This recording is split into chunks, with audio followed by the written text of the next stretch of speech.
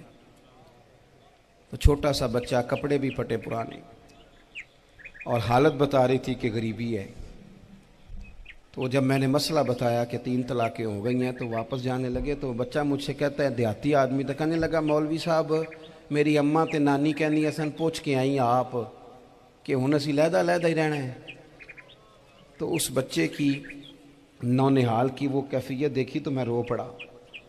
میں نے کہا یار یہ بچہ بیچارہ ماں باپ کے ہوتے ہوئے یہ یتیموں جیسی زندگی گزارے گا کیونکہ باپ نے طلاق دے دی. کس طرح مسائل نہیں بتائے لوگوں کو، تعلیم سے آگاہی نہیں کیا. اور اس میں بہت بڑا ظلم ہے ان لوگوں کا بھی جو جنازے پہ کھڑے ہو کے تو کہہ دیتے ہیں، میری طرح کے لوگ اچھے علماء کی بات نہیں کرتا، وہ کہہ دیتے ہیں دیکھو جن لوگوں کو جنازہ نہیں آتا. بھئی آپ نے کس دن عشاء کے بعد کلاس لگائی تھی جنازہ سکھانے کی؟ یہ تو آپ نے کہہ دیا لوگوں کو قرآن کی ٹھیک نہیں آتا. تو یہاں تو بیچاری بیبیاں جن کو صحیح پڑھنا نہیں آتا وہ مشن بنا لیتی ہیں کہ میں نے اتنے 100 کو قرآن پاک پڑھانا ہے، بیوہ ہو گئی ہوں، طلاق یافتہ ہو گئی ہوں، ساری زندگی قرآن پڑھاؤں گی. ہم کیوں یہ مشن نہیں بناتے؟ کیوں اس طرف سفر نہیں کرتے؟ ایک تو دینی معلومات میں، دینی علوم میں اپنے آپ کو لگائیں اور ذوق پیدا کریں کہ جو چیزیں مجھے نہیں آتی میں نے وہ سیکھنی ہے، جو معاملات مجھے نہیں آتے میں نے ان کی طرف سفر کرنا ہے. ایک تو اپنا یہ مزاج بنائیں. اور جب آپ دینی علوم سیکھتے ہیں تو پتہ ہے کون سا منظر قائم ہوتا ہے؟ منظر وہ بنتا ہے کہ حضرت ابو ہریرہ بھی دین سیکھا کرتے تھے، حضرت عبداللہ ابن عمر بھی اصحاب صفہ میں رہا کرتے تھے، حضرت انس بن مالک بھی رہا کرتے تھے. اور ایسا منظر بنتا ہے کہ حضرت سیدہ خدیجہ الکبریٰ رضی اللہ تعالیٰ عنہ فرماتی ہیں سیدہ فاطمہ حضور کی گود میں بیٹھی ہوتی تھی اور نبی پاک سے باتیں پوچھتی تھی اور حضور انہیں بتا رہے ہوتے تھے. سیدہ عائشہ حضور سے دین کی باتیں پوچھتی. چوتھا حصہ ہماری فقہ کے اصول حضرت فاطمہ کی، حضرت عائشہ صدیقہ کی مرویات پر مبنی ہیں. اگر ہماری بچیاں چھوڑ دیں ڈائجسٹ پڑھنا، چھوڑ دیں ادھر ادھر کی مووی دیکھنا اور وہ کتاب و سنت پر آ جائیں تو بہت سارے مسائل ایسے ہیں جو الجھنے سے پہلے ہی سلجھے ہوئے ہوں. دینی تعلیم کا مزاج اور ذوق. اور دوسری آیہ کریمہ میں نے تلاوت کی، اللہ کریم نے قرآن مجید میں فرمایا یا ایھا الذین آمنوا قوا انفسکم واہلیکم نارا، اے ایمان والو خود بھی دوزخ کی آگ سے بچو اور اپنے گھر والوں کو بھی بچاؤ. او والد، وہ ماں جو بچوں کو بھوک سے بچانے کے لیے محنت کرتی ہے، ان کو مایوسی سے بہت سارے ماں باپ ایسے ہوتے ہیں جن کے پاس کپڑے لینے کے پیسے نہیں ہوتے عید پہ. کیوں؟ اذان شروع ہوگی. عزیز بھائی، جس طرح ہم اپنے بچوں کو دیکھیں، بہت سارے ماں باپ کے پاس گنجائش نہیں ہوتی، لیکن اس نیت سے کہ بچوں کے دل ٹوٹ جائیں گے، عید پہ کیسے گزارا کریں گے، مشکل سے بھی کپڑے خرید کے دیتے. اس طرح ہم اپنے بچوں کو بھوک سے، پیاس سے، مایوسی سے بچاتے ہیں. اس طرح ہمارے رب نے ہمارے ذمے لگایا کہ تم اپنے بچوں کو کوشش کرو دوزخ کی آگ سے بچانے کی. حضرت عمر فاروق رضی اللہ تعالیٰ عنہ نے عرض کیا تھا یا رسول اللہ صلی اللہ تعالیٰ علیہ وسلم، اس آیہ کریمہ کا معنی کیا ہے؟ تو محبوب کریم علیہ السلام نے فرمایا عمر، جن چیزوں کا اللہ تمہیں حکم دیتا ہے تم اپنے گھر والوں کو ان چیزوں کا حکم دو، جن چیزوں سے رب رسول تمہیں منع کرتے ہیں اپنے گھر والوں کو ان سے روکو، اپنے گھر کے اندر نفاذ دین کرنے کی کوشش کرو. میرے بھائی، بہت زیادہ آزمائش ہے ہمارے گھروں میں، بے چینیاں ہیں، اضطراب ہے، بچوں میں سختی ہے، بہن بھائی ایک دوسرے کے ساتھ لڑتے ہیں، مزاجوں میں تلخی آ گئی. کیوں بھلا؟ اس لیے کہ ماں باپ کو جو بہترین کردار اور جو حسین طریقہ گھر میں اپنانا چاہیے تھا. بچے تقریر باہر سے سنتے ہیں لیکن وہ فالو اپنے ماں باپ کو کرتے ہیں. اگر ماں باپ میں حوصلہ ہو، صبر ہو، اطمینان ہو، خودداری ہو، تھوڑے پر گزارا کرنے کا مزاج ہو. دیکھیں نا، آج ڈپریشن ہے، ٹینشن ہے، پینکس اٹیکس ہیں، بڑی ساری چیزیں آ گئی ہیں. کیوں بھلا؟ صبر نہیں، تحمل نہیں، بردباری نہیں. آزمائے. ایک دن ایک بچہ میرے پاس آ گیا مدرسے کا اور آ کے وہ رونے لگا. میرے گھر والے کہنے لگے کھانا چھوڑ دیں، پہلے اس کی بات سن لے. میں نے کہا پتر کیا ہوا؟ کسی نے مارا ہے؟ کسی استاد نے؟ کہنے لگے نہیں حضرت،